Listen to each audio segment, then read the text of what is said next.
ठाणे जिल्ह्यातल्या विक्रमगड तालुक्यातील मुकुंदवन इथल्या सुचिता पाटील यांनी आरोग्याच्या तक्रारीमुळे शिक्षण सोडलं। शिक्षण सोडल्यानंतर लग्न झालं। त्यांच्या सासरची परिस्थिती हलाखीची होती, त्यामुळे त्यांनी एका पोल्ट्री फार्म मध्ये नोकरी पत्करली। तिथं त्यांनी 1.5 वर्ष काम केलं। कुक्कुटपालन व्यवसायातले खाचखळगे जाणून घेतले। त्यानंतर त्यांनी 1989 साली ब्रॉयलर म्हणजेच मांसल पक्ष्यांचं फार्म सुरू केलं। त्यासाठी बँकेकडून 75,000 रुपयांचं कर्ज घेतलं। 500 पक्ष्यांनी सुरू केलेला व्यवसाय 27 वर्षात 40,000 पक्ष्यांवर नेला। मात्र 2006 साली आलेला बर्ड फ्लू आणि मोठ्या कंपन्यांच्या ब्रॉयलर व्यवसायात प्रवेशामुळे तोटा होऊ लागला। त्यामुळे त्यांनी 2011 साली अंडी देणाऱ्या पक्ष्यांचं म्हणजेच लेअर फार्मिंग या व्यवसायाकडे वळायचा निर्णय घेतला।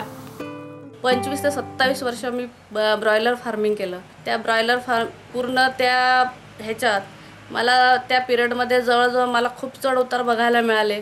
बर्ड फ्लू सारख्या ह्याच्यात 2006 साली बर्ड फ्लू आला, त्या ह्याच्यात माझं खूप मोठं नुकसान झालं। तरी न डगमगता मी ठरवलं की पुढेच जायचं।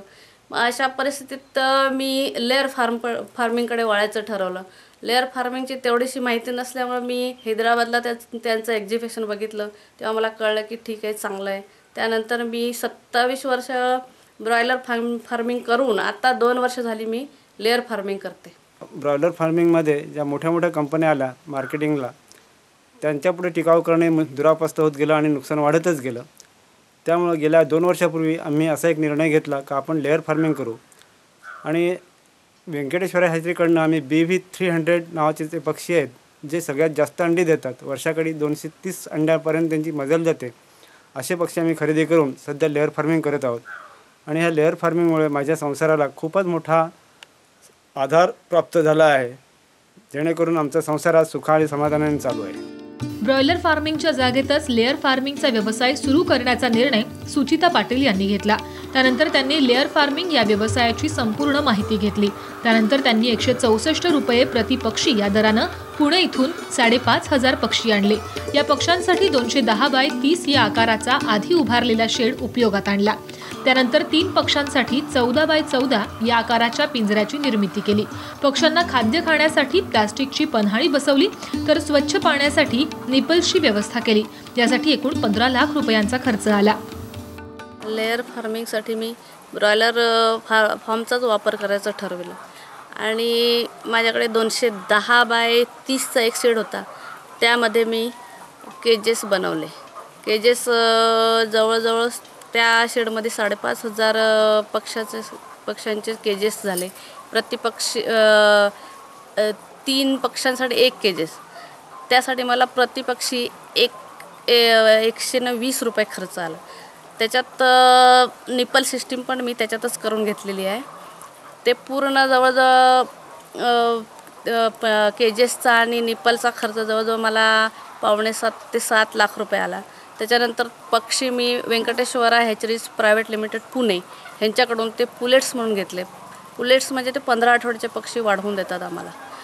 त्याचे जवळजवळ एका पक्षाची किंमत आहे 164 रुपये आणि ते 164 म्हणजे 5,500 पक्षी, ते जवळजवळ 8,20,000 20-25,000 असे 8,20,000 असा तो खर्च येतो। पक्षी आणल्यानंतर त्यांचं लसीकरण करण्यात येतं। अंडी देणाऱ्या कोंबड्यांना विशेष लस दिली जाते। हे पक्षी साधारणतः वयाच्या 72 आठवड्यांपर्यंत अंडी उत्पादनासाठी ठेवले जातात। त्यामुळे जास्त वयाच्या पक्ष्यांमध्ये रोगाची लागण होण्याची शक्यता जास्त असते। याचा परिणाम अंडी उत्पादनावर होतो। लसीकरणामुळे अंडी उत्पादनाच्या कालावधीत रोगप्रतिकार शक्ती निर्माण करण्यासाठी होतो। पक्ष्यांच्या खाद्याकडेही विशेष लक्ष दिलं जातं। एका पक्षाला 100 ग्राम खाद्य देण्यात येतं। तसंच कच्चा माल आणून खाद्य घरीच तयार करत असल्यानं यात पैशाची बचत होते।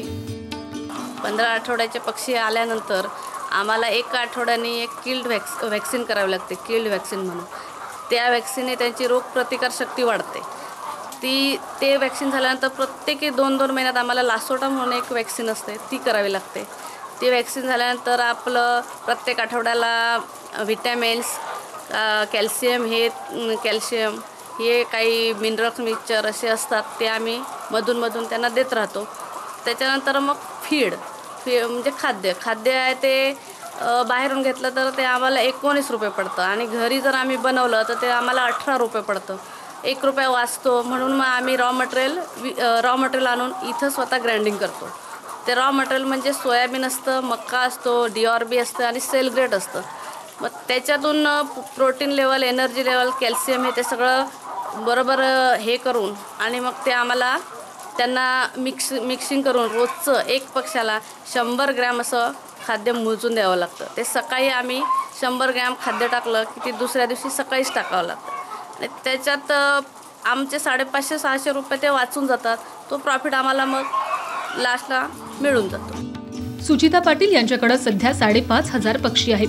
पाटील यांच्या योग्य व्यवस्थापनामुळे त्यांना प्रति पक्षापासून वर्षाला 320 अंडी मिळतात. एका अंड्यापासून 45 पैशांचं उत्पन्न मिळतं. तसंच कोंबडी खतापासून एका पक्षापासून वार्षिक 45 रुपयांचं उत्पन्न मिळतं. 72 आठवड्यानंतर पक्ष्यांची विक्री करण्यात येते. सरासरी एका पक्षाला 54 रुपयांचा दर मिळतो. खर्च वजा जाता लेअर फार्मिंग पासून त्यांना वर्षाकाठी 7 लाख रुपयांचा निव्वळ नफा होतो. एक पक्षी साधारणतः 24.5 तासाला आपल्याला एक अंडा देतो.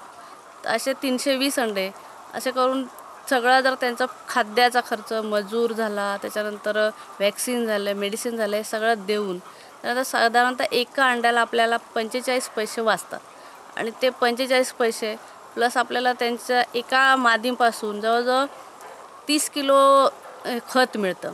ते 30 किलो खत जवळजवळ आपल्याला 1 ते 1.5 रुपयांनी मार्केट रेटप्रमाणे ते आपलं जातं.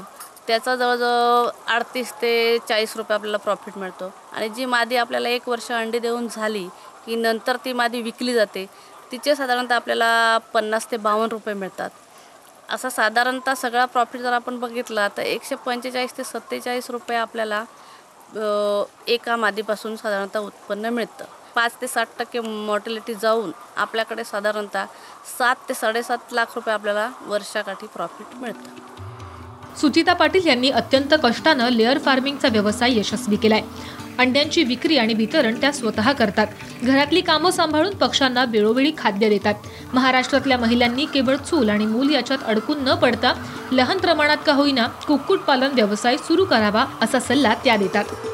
चूल आणि मूल सांभाळून हा व्यवसाय करण्यासारखा आहे. घरात त्यांनी 100-200 पक्षी, 200 माद्या जरी सांभाळल्या तरी पण आपल्या पतीला आपलं कुटुंब चालवण्यासाठी त्याची मदत होईल. लेअर फार्मिंग या व्यवसायामुळे सुचिता पाटील यांची आर्थिक परिस्थिती सुधारली आहे. घर सांभाळून त्यांनी आपल्या कुटुंबाचा आर्थिक स्तर उंचावलाय. सुचिता पाटील सांगतात त्याप्रमाणे महाराष्ट्रातल्या महिलांनी कुक्कुटपालन या व्यवसायाकडे वळण्याची गरज आहे. रुपेश पाटील सह ब्युरो रिपोर्ट, साम TV, विक्रमगड, ठाणे.